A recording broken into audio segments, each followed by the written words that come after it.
తెలుగుదేశం పార్టీకి పార్లమెంట్ సభ్యత్వానికి రాజీనామా చేసి వైసీపీలో జాయిన్ అయ్యారు విజయవాడ పార్లమెంట్ సభ్యుడు కేసీఆర్ నాని. ఈ సందర్భంగా అనేక వ్యాఖ్యలు కుటుంబ పరంగా అదేవిధంగా పార్టీ పరంగా అనేక వ్యాఖ్యలు చేశారు. వీటి మీద స్పందించడానికి మన దగ్గర ఆయన సోదరుడు కేసీఆర్ చిన్ని మన దగ్గర ఉన్నారు. సార్, ఏంటి మీ సోదరులు విజయవాడ పార్లమెంట్ సభ్యులు నిన్న చాలా తీవ్రమైన వ్యాఖ్యలు చేశారు, ఎలా స్పందిస్తారు? మీరే చూశారు, చంద్రబాబు నాయుడు గారు మా కుటుంబానికి 2 సార్లు ఎంపీ పదవిని ఇచ్చారు. అంతేకాకుండా మేము కోరుకో విధంగానే మేయర్ అభ్యర్థిగా కూడా స్వార్థం ప్రకటించారు. గెలవలేదు కానీ మేయర్ గెలిచుంటే ఆ రోజు మేయర్ అయ్యేది. ఆయన మా కుటుంబాన్ని చూసిన దానికి మేమందరం ముందుగా కృతజ్ఞత ఉండాలి. మేమందరం కృతజ్ఞతలు తెలుపుకుంటున్నాం. అంతేకాకుండా మా కుటుంబ సమస్యలు మాకు ఈయన 2009లో తెలుగుదేశంలో చేరారు. 2000 నుంచి మాకు ఆ కుటుంబ సమస్యలు ఉంటానే ఉన్నాయి. మాకు 2-3 కేసులు కూడా అయినాయి. అయినా కూడా 2009లో తెలుగుదేశంలో చేరినాక ఈయనకి మనం సపోర్ట్ చేయాలి, మంచి డెసిషన్ తీసుకున్నారని చెప్పి నేను వచ్చి సపోర్ట్ చేశాను. అంతేకాదు 2014లో మంచి మెజార్టీతో గెలిపించినాక ఏ రోజు కూడా నేను మళ్ళీ సమస్యలు రాకూడదని నేను వెళ్ళాను. కానీ 2019 సమయంలో చంద్రబాబు నాయుడు గారు ఓడిపోయినాక కరోనా సమస్య వల్ల రాష్ట్రం చాలా ఇబ్బందుల్లో ఉంది. ప్రజలకు ఏదో సేవ చేద్దామనే కార్యక్రమంతో నందమూరి తారక రామారావు గారి శతజయంతి సందర్భాలుగా కూడా ప్రజాసేవా కార్యక్రమాల్లో నేను నిమగ్నమై ఉన్నాను. ఏ రోజు కూడా నేను ఎంపీ అభ్యర్థిని చెప్పలేదు, లేకపోతే తెలుగుదేశం అధిష్టానం ఏ రోజు నన్ను నుంచుంటున్నారని కూడా ఎక్కడా చెప్పలేదు. కానీ ఆయన మీరు చూస్తే నేను రాకముందు నుంచి, నేను వచ్చి 2020-21లో వచ్చాము అనుకుంటా, 2019 నుంచి 20లో కూడా చంద్రబాబు నాయుడు గారి మీద దారుణమైన వ్యాఖ్యలు చేయడం జరిగింది. మీరు చూస్తే లోపల బయట అందులో ఇన్నర్ సర్కిల్లో కూడా రకరకాల వ్యాఖ్యలు చేస్తున్నారని తెలిసింది. అయినా కూడా కార్యకర్తలు పాపం ఓపికగా భరించారు. ఇటువంటి ఆయన ఏదో మైండ్లో ఉండి వెళ్ళిపోదామనే ఉద్దేశంతో అటు నుంచి 2019 నుంచి చేస్తున్నారు. కానీ చంద్రబాబు నాయుడు గారు నిరంతరం ఆయన్ని కాపాడుకుంటూనే ఉన్నారు. అటువంటి వ్యక్తి మనకి చాలా దురదృష్టకరం. అటువంటి వ్యక్తిని మనం విమర్శించడం అంటే మనం మా కుటుంబ సభ్యులు తరపున వారికి క్షమాపణలు చెప్పుకుంటున్నాం. సార్, మా కుటుంబం వల్ల మీకు వచ్చిన ఈ ఇబ్బంది మా కుటుంబ సభ్యులందరూ మీకు చెప్పమంటున్నారు. సారీ, మా కుటుంబ వ్యవహారాలు పార్టీ వ్యవహారాల్లో తీసుకొచ్చి ఒక అనైతిక వ్యవహారం చేయబోతున్నారు. ఇటువంటి చేసినందుకు సారీ తెలుపుకుంటున్నాం చంద్రబాబు గారు. ఇప్పుడు ఆయన టీడీపీలో ఉండటం వల్ల అటు పార్టీ పరంగా ఇటు కుటుంబ పరంగా అన్ని రకాలుగా నష్టపోయాను, ఆస్తుల పరంగా అని చెప్పేసి అంటున్నారు. మా కుటుంబానికి 2 సార్లు ఎంపీ పదవి ఇచ్చారు. వారి కూతురికి మేయర్ అభ్యర్థిగా ఇచ్చారు. ఏమి నష్టపోయారండి? ఇక్కడ బోల్డంతమంది కార్యకర్తలు పదవులు లేక రాత్రులనక పగలనక పార్టీ కోసం కష్టపడుతుంటే మేమేమి లాస్ అయ్యామో మాకు అర్థం కావట్లేదు. 2,000 కోట్ల రూపాయలు నేను నష్టపోయాను తెలుగుదేశం పార్టీలో ఉండటం వల్ల అని. 2,000 కోట్ల రూపాయలు వ్యాపారం చేసే సంస్థ ఏదన్నా విజయవాడలో ఉందంటే ఏదో 2-3 సంస్థలు ఉంటాయి. ఈయన 2014 బ్యాలెన్స్ షీట్ చూస్తేనా 2019 బ్యాలెన్స్ షీట్ చూసినా ఆయన అప్పులు అన్నీ అర్థమవుతాయి. అంటే మీరు ఎలక్షన్ ఎఫిడవిట్ ఉంటుంది. 2014లో పార్టీలో సీట్ ఇచ్చే టైంకే ఆయన బాగా ఇబ్బందుల్లో ఉన్నాడు, ఆర్థిక ఇబ్బందుల్లో ఉన్నాడు. అప్పటికే బస్సులు ఆపేద్దాం అనుకునే పరిస్థితి ఉంది.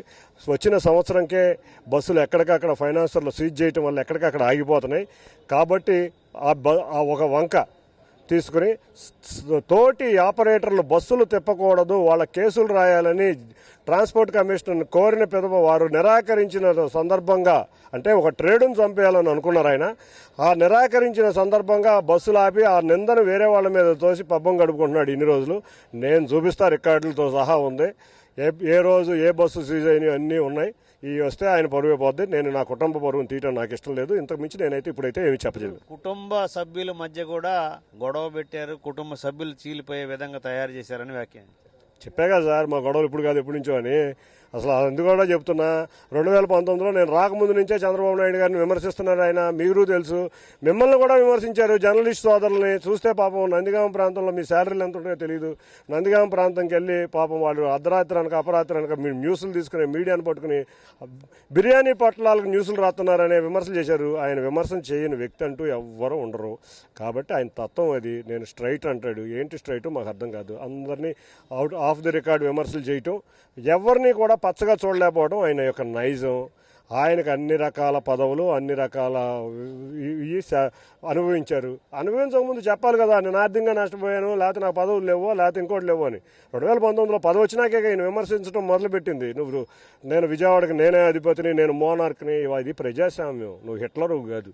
ఇక్కడ ప్రజాస్వామ్యం, అందులో తెలుగుదేశం పార్టీ కార్యకర్తలు ఉన్నారు. కార్యకర్తల మనోభావాలను దెబ్బతీసావు. అటువంటి దెబ్బతీసే కార్యక్రమం మళ్ళీ చేయొద్దని, ఈసారి చేస్తే తెలుగుదేశం కుటుంబం కార్యకర్తలు ఊరుకోరని హెచ్చరిస్తున్నాను. ఇప్పుడు తెలుగుదేశం తెలుగుదేశం పార్టీ నుంచి ఆయన వైసీపీలోకి వెళ్ళిన నేపథ్యంలో 60% విజయవాడ పార్లమెంటులో 60% టీడీపీ ఖాళీ అవుద్దని అంటున్నారు. చూశారుగా నిన్న వాళ్ళ మొన్న ఆఫీస్లో ఒక్కళ్ళు లేరు. ఇంకా దీనికి ఇంతకన్నా దౌర్భాగ్యం ఏ నాయకుడికి లేదేమో. మొన్న ఎప్పుడో చూసేస్తా అక్కడెక్కడో మల్లాది విష్ణు గారికి సీట్ ఇవ్వలేదని కార్యకర్త లేకుండా కార్పొరేటర్లు ధర్నా చేశారు. ఈయన ఆఫీస్ ముందు ఒకడు వెళ్ళి కూర్చుని రోజు సీటు కావాలని అడిగినోడే లేడు. అంటే అది మన దౌర్భాగ్య పరిస్థితి. 60% కాదు, ఒక 2-3 అనామకులను తీసుకెళ్ళగలడం కానీ తెలుగుదేశంలో నుంచి వెళ్ళే నాయకులు లేరు. అంత పటిష్టంగా ఉంది. ఎవరైనా తెలుగుదేశం అభ్యర్థి ఏ కార్యకర్త నుంచున్నా 1,50,000 మెజార్టీతో ఇవాళ తెలుగుదేశం ఇక్కడ విజయం సాధించబోతుంది. ఇప్పుడు కేసీఆర్ చిన్ని గారిని విజయవాడ పార్లమెంట్ అభ్యర్థిగా టీడీపీ ఎప్పుడు ప్రకటించబోతుంది? ఏ కార్యకర్తను ప్రకటించినా నాయకులం కార్యకర్తలం అందరం కలిసికట్టుగా నుంచుని విజయం సాధించబోతున్నాం. అతి త్వరలో విజయవాడ అభ్యర్థిని చంద్రబాబు గారు ప్రకటిస్తారు. ఎవరిని ప్రకటించినా, పోయినసారి చెప్పాను, నాని గారు ఉన్నప్పుడు చెప్పాను, ఇప్పుడు చెబుతున్నాను, మేమందరం కలిసికట్టుగా గురించి ఆ అభ్యర్థి విజయానికి కృషి చేస్తాం. ఇది మొత్తం మీద కేసినేని నాని చేసిన వ్యాఖ్య పట్ల తీవ్ర అభ్యంతరాన్ని వ్యక్తం చేశారు ఆయన సోదరుడు, తెలుగుదేశం పార్టీ నాయకులు కేసినేని చిన్ని. అదేవిధంగా రాబోయే ఎన్నికల్లో విజయవాడ పార్లమెంటు సభ్యుని ప్రకటన, కొత్త అభ్యర్థి ప్రకటన త్వరలో వెలువడుతుంది. 1,50,000 మెజార్టీతో ఆ వ్యక్తిని గెలిపిస్తామని చెప్పేసి కేసినేని చిన్ని పేర్కొన్నారు. కెమెరామెన్ సునీల్తో జయరాజ్, 10 టీవీ, విజయవాడ.